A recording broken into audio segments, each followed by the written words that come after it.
Welcome to this Live Different moment. Brought to you in part by Johnny Henderson. That's me. What kind of person are you? Tell me. Are you a Debbie Downer, doom and gloom kind of person that thinks everything is falling apart and the world's gonna explode at any given moment? Or are you a sunshine and rainbows kind of person that thinks everyone's farts smell like sage and oregano? Someone cooking a pizza? The reason why I'm asking this question is because how you view the world affects the way in which you interact with it. If you have a negative, pessimistic view of the world, there's a very good chance you'll become overwhelmed and apathetic. Nothing will ever change. Ever.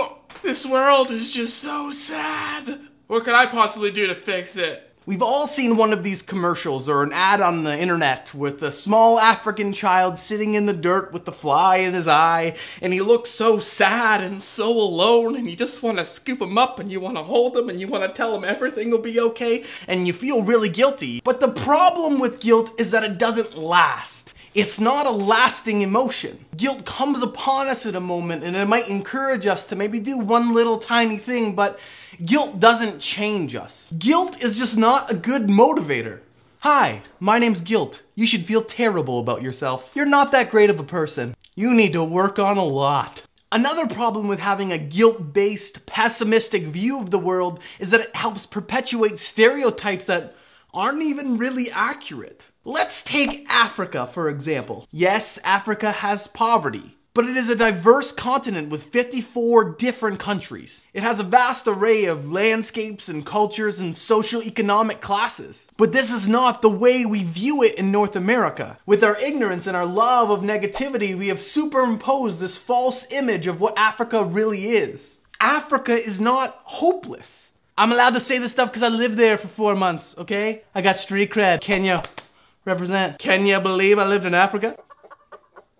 And it's not just Africa that we've done this with. In everything, we are drawn to the negative. We eat it up. Excuse me, waiter, come here. Yeah, wait. So I'll take the everything is terrible soup with the side of why even bother, we're all gonna die anyways.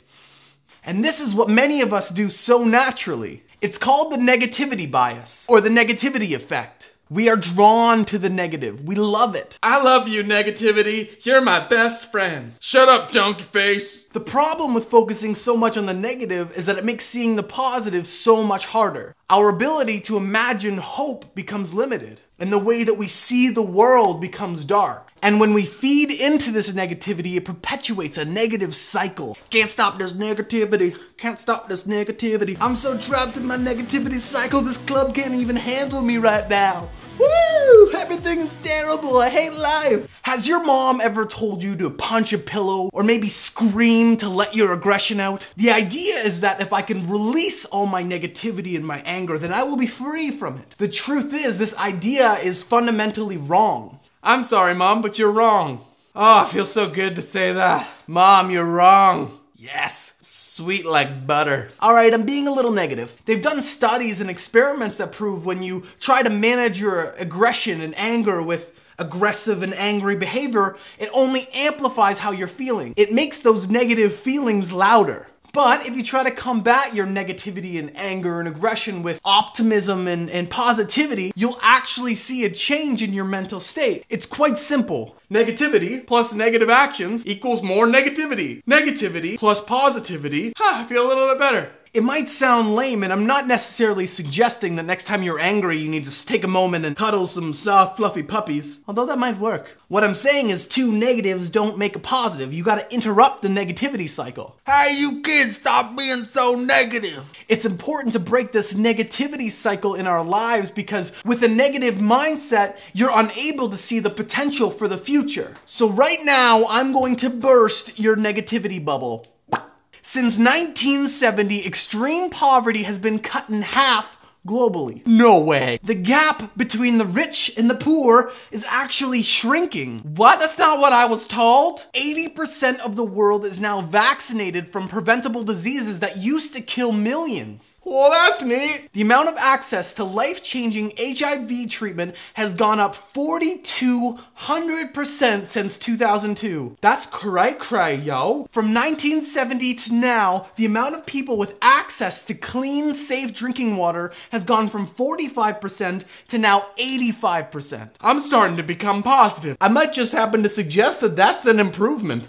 And despite what you think, sharks only kill 5 people a year. I know you want to think it's millions and they're on some sort of demonic underwater rampage, but it's not that bad. Vending machines kill more people. You should be afraid of them. That's what we should be negative against, vending machines. We will stand together and fight the evil menace that is the vending machine that stands between us and our freedom. What I'm saying is the world isn't that bad. I can tell you with confidence that there's things to be hopeful for. We are moving in the right direction. The truth is there's still 1.2 billion people living on less than $1.25 a day. But if we can push aside our negativity bias and we can step into optimism, even for just a second, we can see all the things that have changed in the world for the better, and we can recognize that it doesn't have to be this way anymore.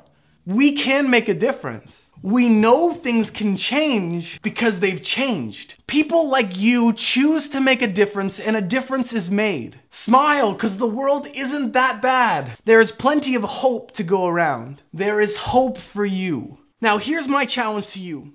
What are some things that have been taken over in your life by the negativity bias? How can you stop for a second and reevaluate them using the power of hope and optimism? And see how that changes the way you interact with the world. You just gotta stay positive by doing cardio workouts. Next time you find yourself in an argument, just start telling yourself positive things. Sunshine, flowers, NFL football, my grandma. If you still can't find a way to be positive, then maybe just click on a video of a baby laughing at something. It just instills joy in my heart. Or you can just sing Kumbaya to yourself. Kumbaya, my lord. Kumbaya.